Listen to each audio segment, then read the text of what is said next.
be here and wonderful to introduce you. Just be very brief. Mike is Director of Professional Development at Feeling Good Institute and also manages the Canada Clinic. I've had the pleasure of working with Mike shoulder to shoulder in the past maybe year and a half, creating a book to train people with Team CBT or using deliberate practice in Team CBT. And without further ado, here's Mike. Awesome. Thanks so much, Maor. It has been truly a pleasure working together, and I'm excited to be here today to give people a little bit of a taste of one of the ways that we work at FGI. And you know, as we dive in, I love being part of the Feeling Good Institute. And this may seem like a bit of a shameless plug, but that's okay. I'm a bit shameless at times because I have real passion for what we do, and that is our mission is to improve lives with effective therapy. There's nothing that fires my engine more than seeing people develop and grow and become really effective and good at what they do. And that's our whole passion and our goal at the Feeling Good Institute. We have therapists on staff who provide effective therapy, and we're constantly improving. We have consultation groups once a week, and we do training to get better and learn how we can deliver really effective approaches to help our clients get better. When I first started learning about team, one of my goals was to see it grow and develop in Canada. And now we have centers in New York and Silicon Valley, in Canada, in Israel, and online throughout Canada, the US. And that's just super exciting to me to see Team CBT spreading around in a variety of forms, including outpatient, intensive, and lower fee options. And so today we're going to get a little bit of a snapshot of one of the key aspects of what we've been working with over the past, well, really actually a foundational aspect of Team CBT, but one that we've been really intentionally targeting in the last year. And so my hope for today is that you will, at the end of our webinar, be able to do a couple of things. One, identify what are some of the barriers that might get in the way of your excellence in therapy skills. And secondly, to be able to implement what we would call the deliberate practice approach or process of obtaining mastery with a therapy skill. And you can apply this in a variety of different modalities. It's not just for Team CBT, but today we'll hone in on one aspect of that. You know, in my career, both as a therapist and as a trainer and teacher, I've yet to meet a therapist who wanted to be kind of below average, who was, you know, hoping to see poorer outcomes with their patients. They all want to get better. We all want to see our patients improve. We have this desire to be skilled and effective. It's rewarding to see people get relief from their symptoms. And it also feels good to know that we've done good work. We want to feel confident in ourselves. And we not only want to see our patients get better, but I like to see them get better more efficiently, more quickly, to be able to get relief sooner rather than later. But what can we do to make that happen? How do we learn how to do that? How can we improve and become excellent in our therapy skills? So I want to start with a bit of a thought exercise and give you a poll. This isn't a comprehensive poll by any stretch, but I want to ask you the question: what are key ingredients to becoming an effective therapist? And think about, you know, a couple of areas just to stimulate our thinking. So if you could go ahead and fill that out, then we'll see where our results land here. Just give you a minute.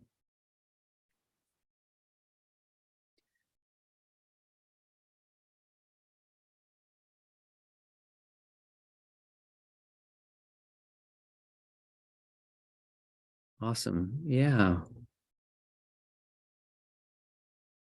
And I'll be honest, when I put this poll together, I really was not sure what the outcomes would be. I was curious to know. I had no kind of prediction one way or the other.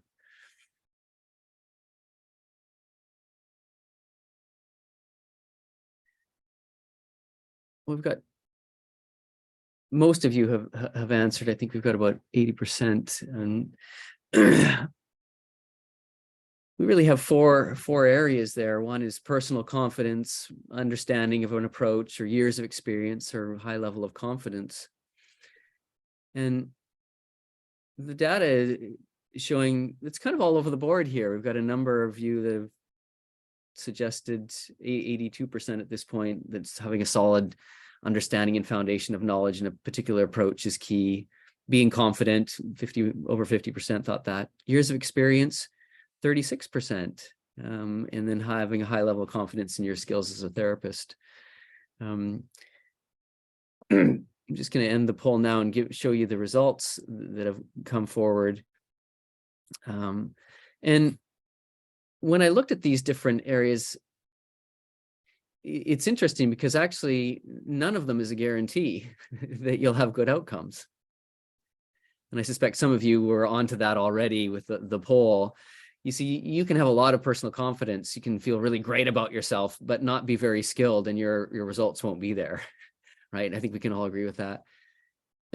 Additionally, you can have actually a pretty great understanding of a therapeutic approach, have a lot of knowledge of the theory, but not actually be that effective in delivering it.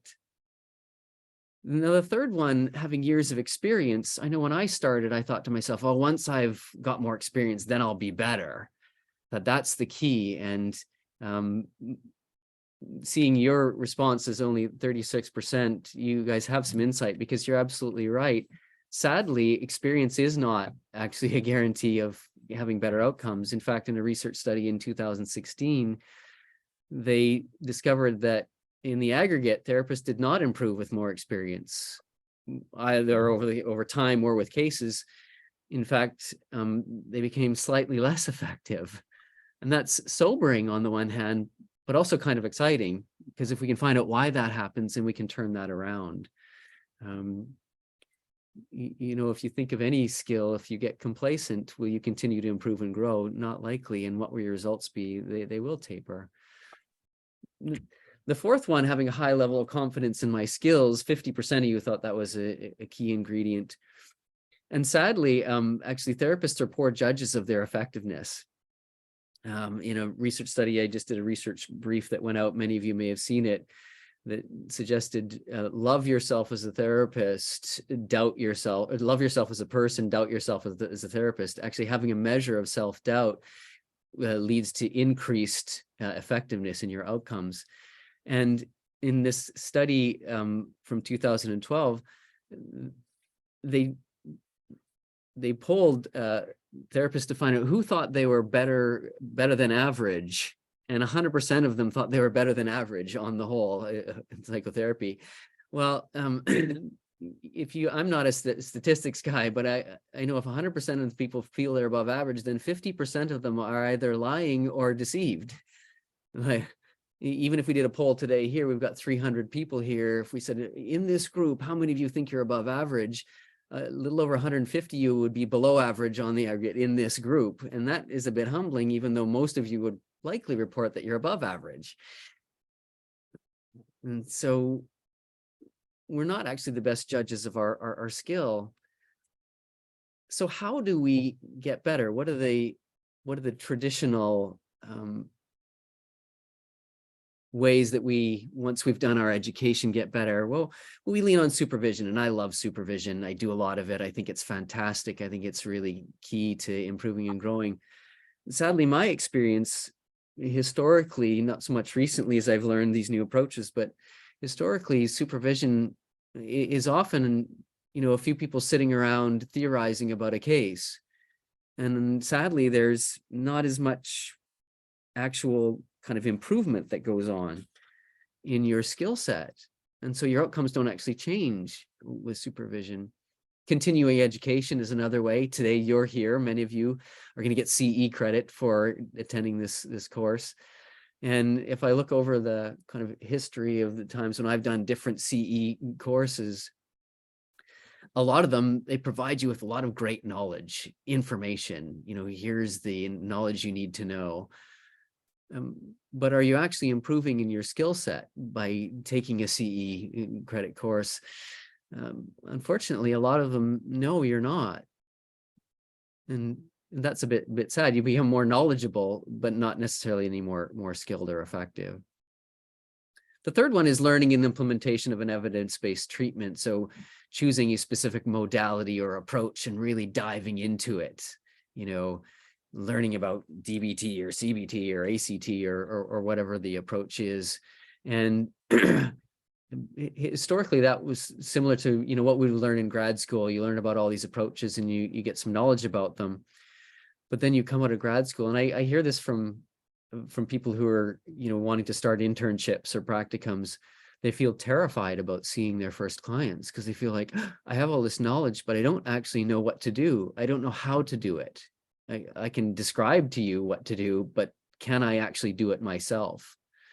And I think there's a shift that's happening in our industry. I'm hoping and I'm excited about the fact that we are beginning to learn how to actually become more skilled. I know for David Burns, his approach with his, Stanford group and Team CBT was to learn a different way, actually have people become skilled. And then the final one is how to get better. We actually need to know what our results are. Are we actually, are our clients, our patients improving? Are we improving? Is there some system that's in place to give us feedback to inform us of what we're doing? And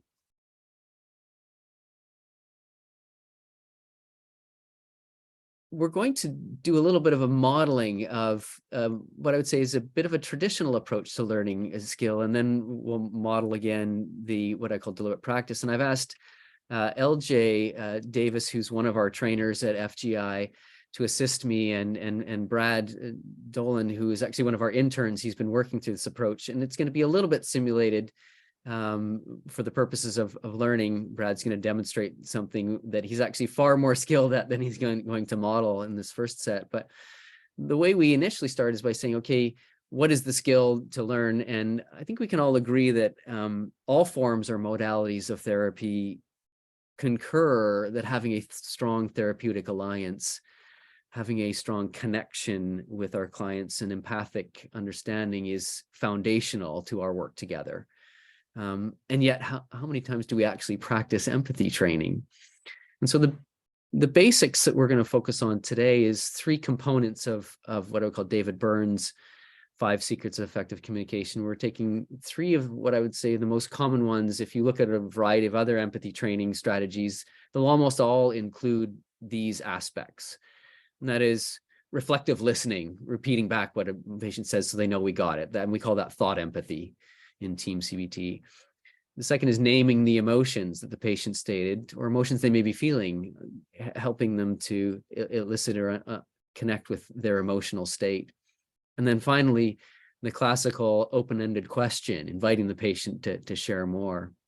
And so based on these criteria, I'm going to have LJ and Brad do a demonstration for us of how we traditionally learned or worked with learning a particular skill, particular empathy skill. And so I want you to pay attention to what they're doing, because we'll do a little bit of evaluation as a group of what they're doing. All right. Well, I'm going to be in the role of the supervisor. And so Brad, just to practice this, how about we do a little role play, and I'll pretend to be your client, and then you can give me some empathy using those criteria. That sounds good. All right. So, work has just been so stressful lately. I can never seem to get caught up, and my boss just keeps expecting more. It's so frustrating. I just don't see a way out of it. LJ, yeah, it's challenging. So what I hear you saying is that work has been really overwhelming lately and you're struggling to keep up. We're going to pause right there, and I'm going to launch a poll, and I want you to evaluate how Brad did on these criteria. Was he masterful or very good? It's a good start, or getting the basics. And Brad's used to getting grades, so you can be totally brutally honest with him. How did he do in his use of the empathy skills?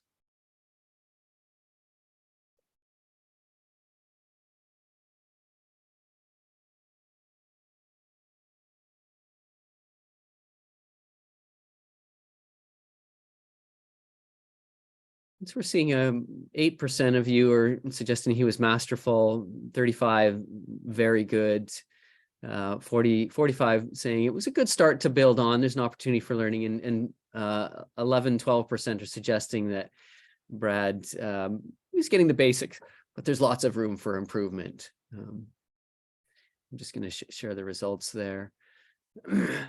And now I'm going to have LJ jump back in and work with Brad to see if we can help him with his empathy. Okay, Brad, I thought that was really good. I was glad to see you. You picked up on my feeling overwhelmed and I'm struggling to keep up. I think those were really important, and I really felt understood. And I think that's just a key thing for you to be learning when you're thinking about this, is that when you can really say things back to the clients, it helps them to really feel like you're getting it and understanding it. And one thing that you missed, though, you got the one feeling of overwhelmed, but like sort of the frustration and the anger maybe that I might be feeling, or difficulties with the boss, you didn't really go into that at all. And I think that would really make things a lot stronger if you would go into that, because then I would sense not just that you're hearing the words I'm saying, but you're really like getting my experience. And that would be so huge for your clients to hear that and get to experience that feeling that you're really there with them and really getting it. That makes sense. Yeah, thanks for that input, LJ. Now I'm going to launch another poll here and ask you, after this demonstration, how much improvement in Brad's skill level did you observe during that demonstration?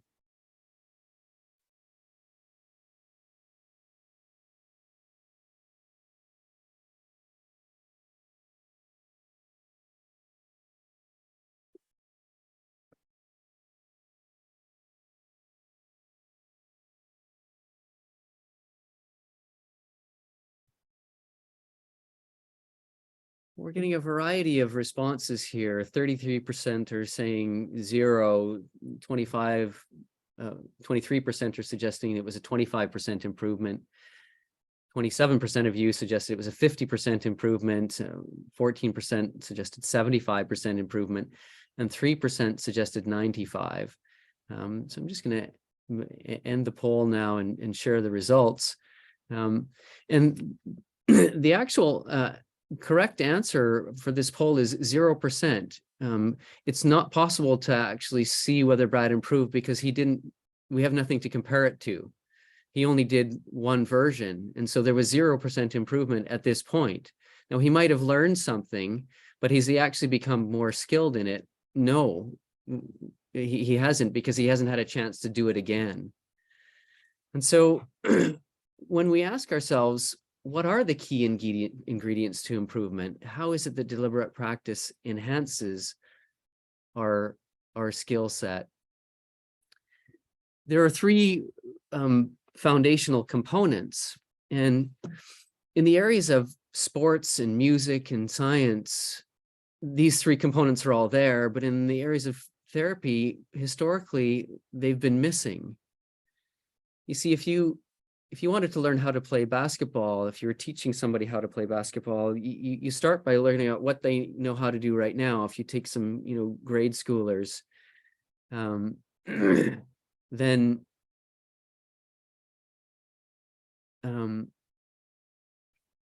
we start by, do they know how to dribble the ball? Do they know how to pass? Do they know how to shoot?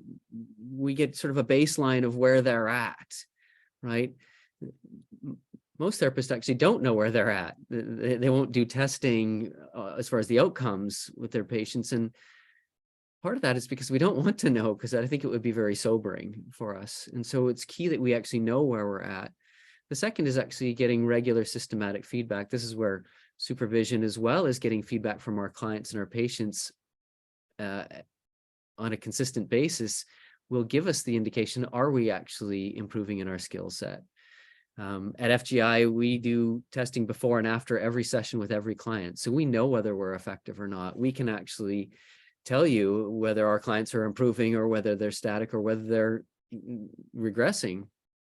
And the third component is taking part in deliberate practice, where we actually practice the skills.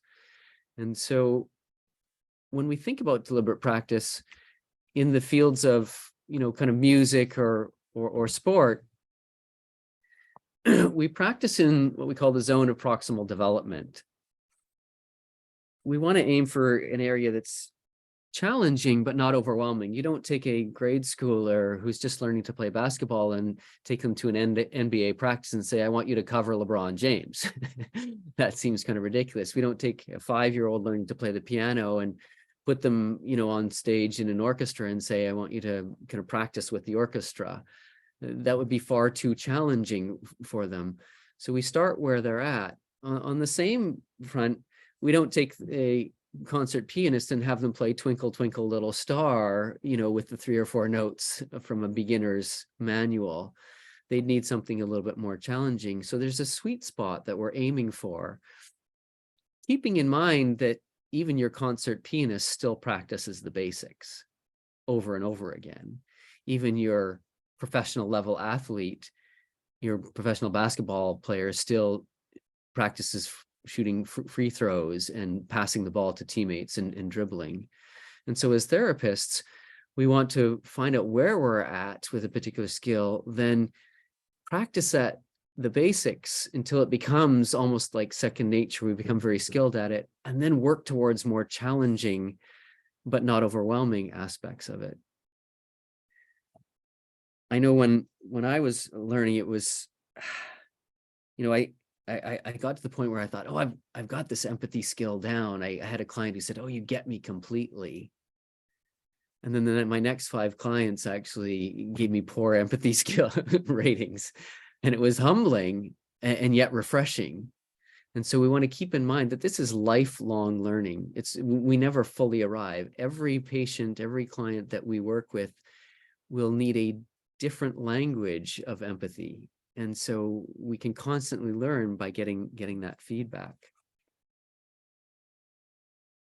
How do we provide feedback when we're doing the practice? Well, there are 2 kinds of important feedback.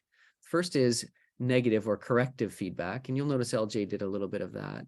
And then positive or reinforcing feedback.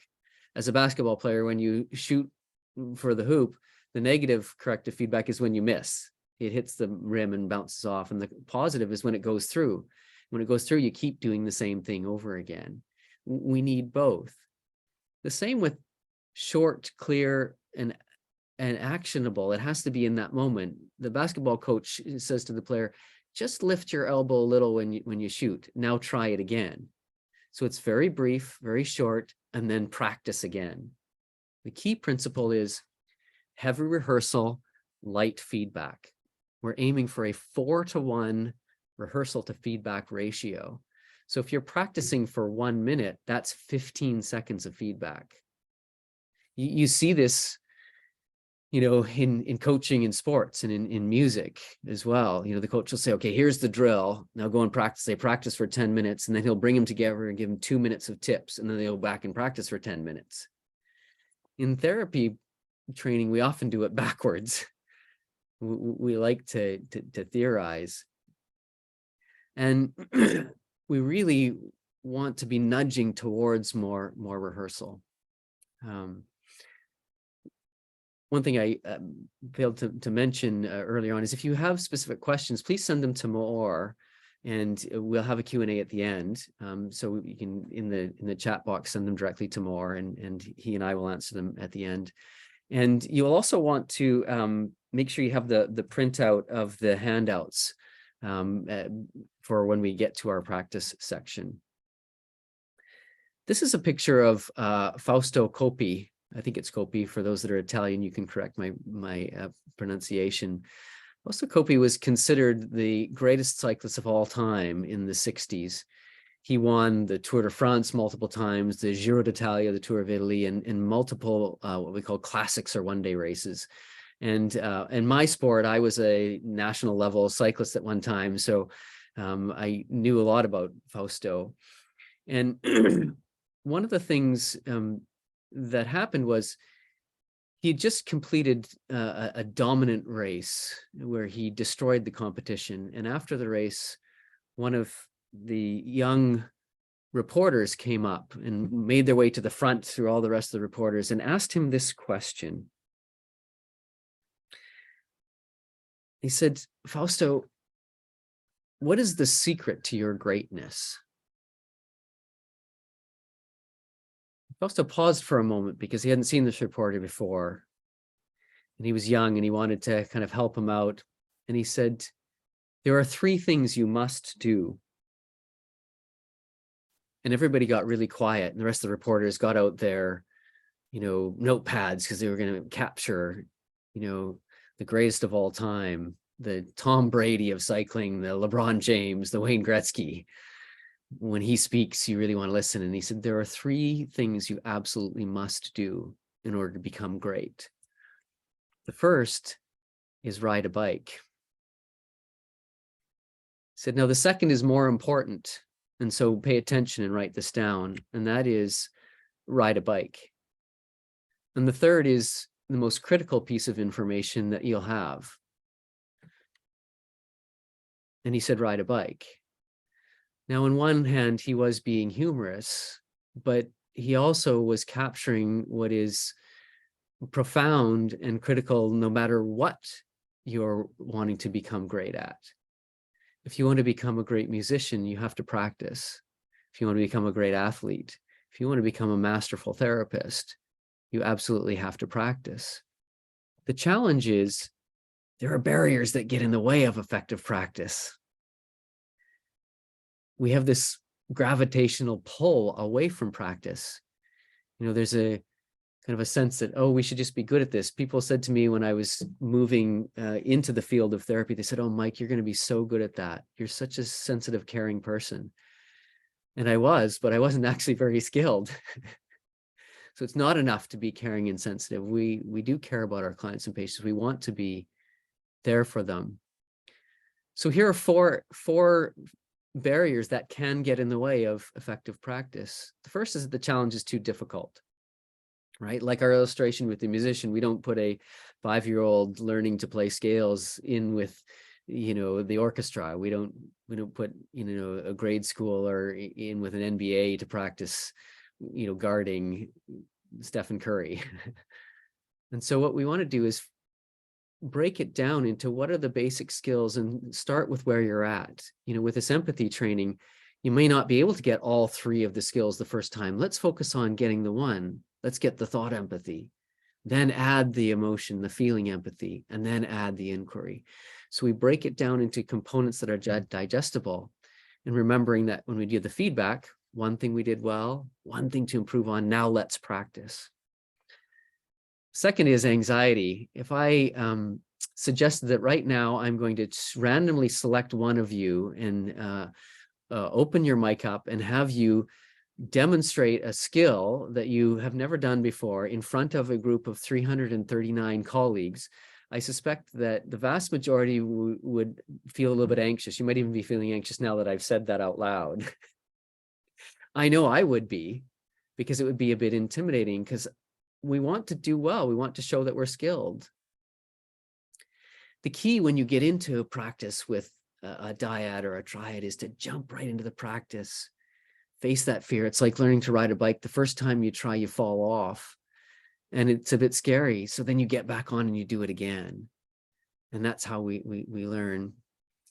For some, there may be some personal work required. It may be so overwhelming to jump into this that it can be hard. And so then you may want to do some personal work. And it's one of the things we do at FGI. We do a lot of deliberate practice in our consultation groups, but we always have the door open for personal work. Because sometimes there's things that are going in our lives that are challenging and can be overwhelming. The third is it feels good to theorize.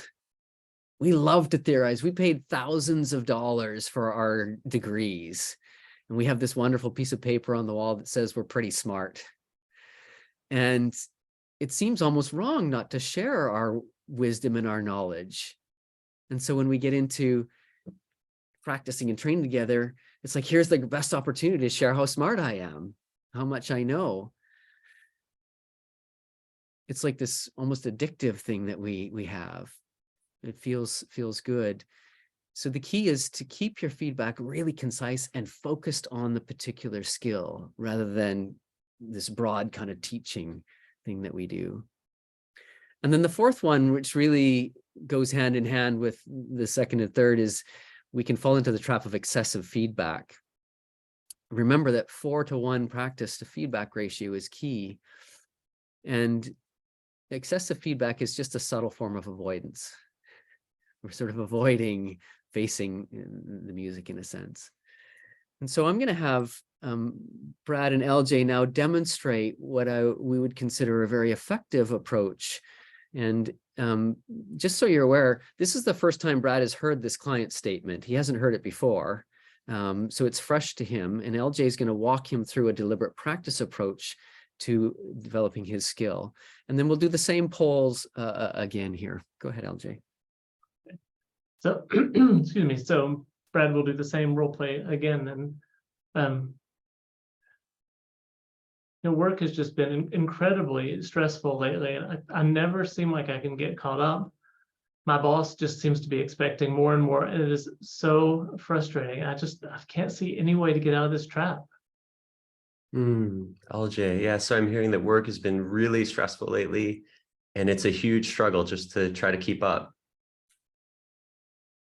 Okay, that was great, Brad. You saw some emotions and you identified like my struggle of trying to keep up. Let's give it another shot and see if you can also bring in the element of what's going on with my boss, like a little more thought empathy there.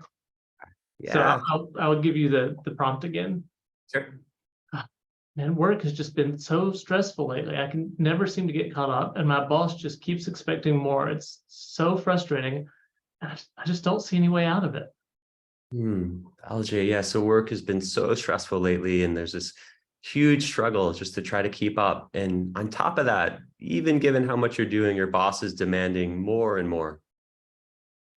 Oh, I loved that, Brad. I loved how you got my boss in there this time. And let's see now if we can add some more emotions that I might be feeling. You accurately reflected the stressful that I told you. See if you can maybe bring in some others. Yeah. So I'll give you that. And Brad, just work has been so stressful lately. I can never seem to get caught up, and my boss just expects more. It is so frustrating, and I don't see any way out of it. LJ, yeah. So the work has been just so stressful lately, and it's just been this tremendous struggle, just keeping up. And on top of this, your boss is expecting so much. And you mentioned you're feeling frustrated. I wonder if you're understandably feeling a bit angry at your boss as well. All right, that's really great, Brad. And we want to give it one more. Let's give it one more go. And there's. You brought in anger there. I wonder if there might be some other tender feelings that we could add. Maybe check and see if there's some other maybe softer feelings in there as well. Let's try and add that in and see how that looks. An inquiry. Oh, okay, yeah, and it'd be great too if you could then ask me a question at the end. Maybe bring in some inquiry to try to deepen where I go with that. Sure. All right, so. Work has just been so stressful lately, and I could never seem to get caught up. And my boss just is expecting more and more. It's so frustrating, and I can't see any way out of it. Well, LJ, yeah, I'm hearing that work has just been so stressful for you lately. It's a huge struggle just trying to get stuff done. And on top of this, your boss is just demanding more and more, and you're feeling frustrated. And I'd imagine maybe even a bit understandably angry. Overwhelmed, I don't know, maybe even feeling inadequate. Yeah, I'm wondering if I'm starting to get this right, and if you could tell me a bit more about how you're thinking and feeling. All right, let's pause right there. I'm just going to launch the poll. What's your estimation of Brad's delivery of empathy in that last round?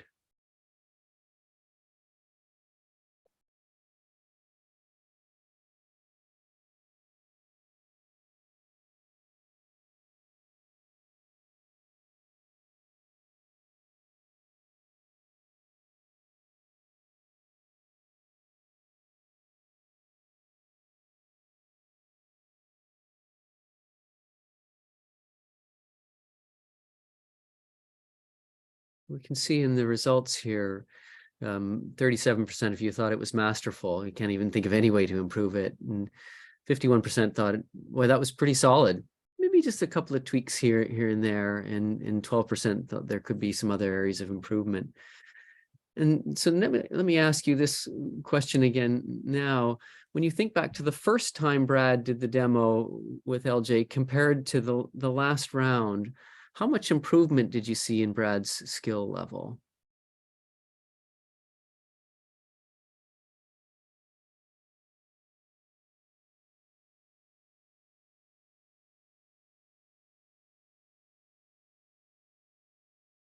And as the results are coming in, see the vast majority of you thought that there was at least a 50% improvement. Most of you thought it was 75% and a number 95% improvement. And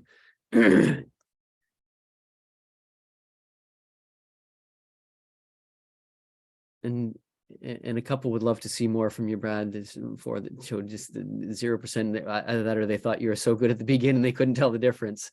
And Brad is an incredibly skilled therapist. One of the things that Maor and I noticed is when Maor and I started doing our training in Team CBT, it took us, we would agree, 1 to 2 to 3 years in some ways to develop some of the skill that Brad's been able to develop in 6 months to a year.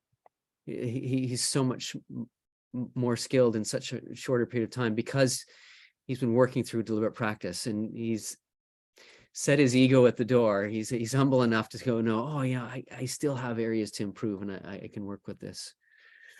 And so now it would seem almost wrong for me not to give you an opportunity to experience this yourself. Now, in many 1-hour C credit situations, they wouldn't actually have you practice, but we're going to have you go to breakout groups. And Daniel, I just want to check in with you. I realize I didn't make you host a very much long but as I'm talking, you have a chance to get that set up. What I'm going to do is have you go into breakout groups of 3. Ideally, I'd love for you to be in great breakout groups of 2 so you can get more practice. But with a number of 327, we know that sometimes technical things can get in the way. And there also maybe some that would feel too overwhelmed to jump into practice. That would be a bit sad. And I know some of you may also feel tempted to go to the bathroom or get a drink, log out, anything to avoid practice. But remember, practice is the only way to get better.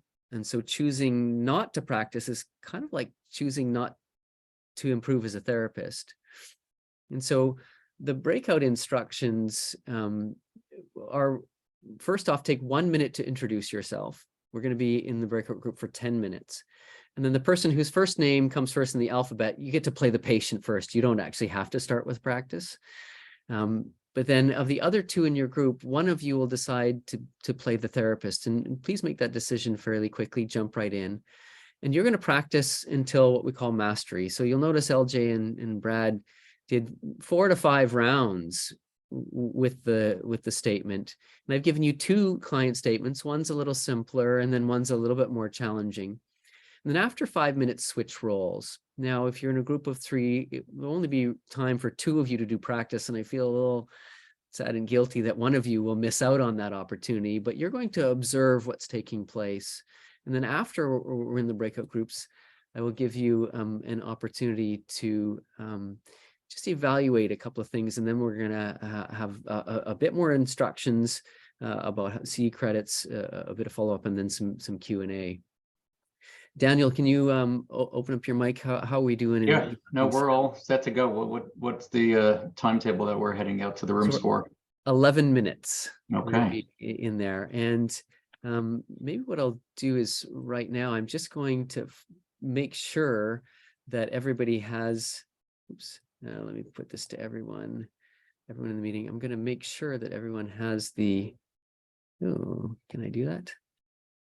No, I can't. No.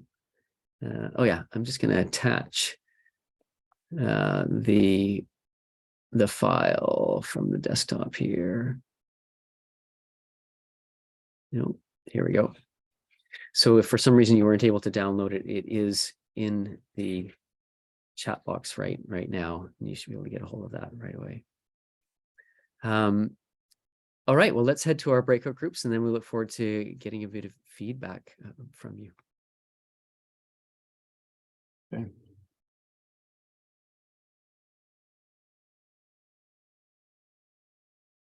Well, as the last few are rejoining here, we want to just do a little bit of processing or processing, depending on where you're from. And so I'm going to ask you a couple of questions, and you could feel free, even if you wanted to provide a little bit more input, you could send in the chat box to Maor any comments or thoughts that you have. I'm going to ask you this question. First off, were you able to spend the majority of the time practicing? And if not, what got in the way of the practice? Was it theorizing or avoidance or anxiety? It might have been technical too. For some, I know, got cut off. But if you weren't able to practice, to that 4-to-1 ratio, what got in the way? Think about that question. And if you have a response, you can just type it into the chat. Appreciate the hands going up. For the sake of time, I want to kind of forge ahead. The second is, did you notice the challenge to keep the feedback brief? It's arguably my toughest challenge. It's hard to keep the feedback brief. I want to comment on a whole bunch of things. And was that a challenge for you as well? And then the last question for you just to think about as a practice debrief is, for those that did practice, for those that had the opportunity to practice, did you notice your skill level improve?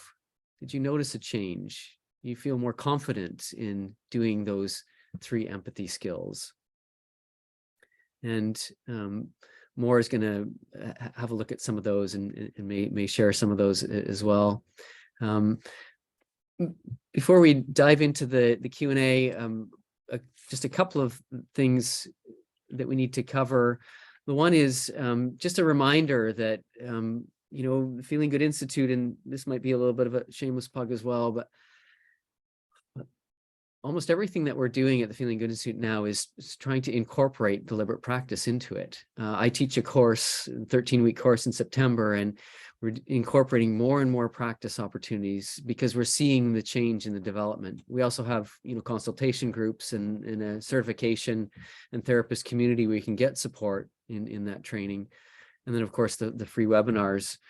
For those that are looking to refer, clients or patients, or, if you're wanting to do that, Feeling Good Institute, we have, a number of therapists all over Canada, the US, doing video therapy. And you can go to our website and just click on the book a free consult, have them go there, and then they can get matched. We do a 15-minute consultation. I did one this morning with a lovely woman who wants to work on anxiety, and it's exciting to have that opportunity to connect with her. And so there's some opportunity there to have options for referrals. In order to get your CE credits, you need to complete the mandatory survey immediately after the presentation. Complete it today if you want the CEs, and then you'll receive a certificate by email. If you have questions, you can contact certification at feelinggoodinstitute.com. She does get a lot of emails, so if you don't get an immediate response, just be patient. Maor, if I could draw you in, I know we just have a couple of minutes here. If there's key questions that have come up or comments that you think would be really valuable for us, we're going to want to end a couple of minutes before to give people a chance to do the survey. But yeah, so in regards to the practice groups, a few people say like, oh, we just got through to practicing on the thought empathy part and we didn't get to all 3 skills. And I think that's wonderful that you didn't advance beyond it, because that means that was kind of your proximal zone of development, and you're continuing to practice it until you get better at it, and only then you move. You want to practice again and again. Anything else you want to say about that, Mike? Yeah, no, I agree with you completely. I think that's fantastic. One of the errors people make is they try to get too much too fast and get ahead of themselves. And so I think that's fantastic that you stuck with that. And you can see how it does take time. Practice takes time, right? And you can do this on your own. I recommend people, record yourself on video and then listen to what you've done, give yourself some feedback and practice again. That's how we can get better. Yeah. Anything else more? Another comes here with people sharing about the avoidance of that, jumping into practice, worried about other people's feelings or worried about their own feelings getting hurt with being criticized and not receiving very helpful feedback. Or so yeah, I want to just say that I get anxious every time I start practicing as well. I know that you do, Mike, the same, and it is anxiety provoking at least a little bit every time. So right with you there with this challenge. Yeah, Maor, I wonder if I could draw Brad in to just make a comment. Brad, of course, is one of our interns, and he's been, developing, and he had an opportunity to practice in front of 337 people. And was that somewhat anxiety provoking for you, Brad? Absolutely. Yeah, it was fun. It was anxiety provoking. And I noticed actually a little bit of a paradox, like the kind of more basic the skill, the more shoulds I have, like I should know how to do this. I shouldn't make a mistake here. And so paradoxically, it's even more anxiety provoking. And so, yeah, the metaphor that really connects for me is I do surfing and kite surfing. And there's this feeling of like, the only way to get better is to push through that and get out there and kind of just get time on the water. And then that's what kind of allows me to like see the nuance a little bit better. Yeah, after this ended, I realized, oh, I missed that. Maybe the client was feeling hopeless. And so, yeah, I have this feeling of like wanting to get out there and do it again. Awesome. Thanks, Brad. Well, on that note, we just have a couple of minutes. I really want to honor people's time. We appreciate so much that you would take the time out of your day to join us. And just a reminder to fill out the after session survey. You can go back into the Talent LMS and fill that in so you can get your CE credits. And and at FGI, we love feedback. If there's things that you thought could have been improved or weren't done quite well, it's painful sometimes to hear that we've messed up and haven't done things as well as we could, but it's also awesome. We love it. We love, as Brad said, getting out there. And Maor and I have written a book on team CBT and deliberate practice. It's going to be called Unlocking Effective Therapy. And so we're excited. It is at the publishers now. And if you want to learn how to implement deliberate practice more effectively for yourself, you can do it individually, or you can, get together with partners. It's got all the exercises laid right out there for you. And we're hoping it'll be out sometime in the fall. So thank you again for joining us.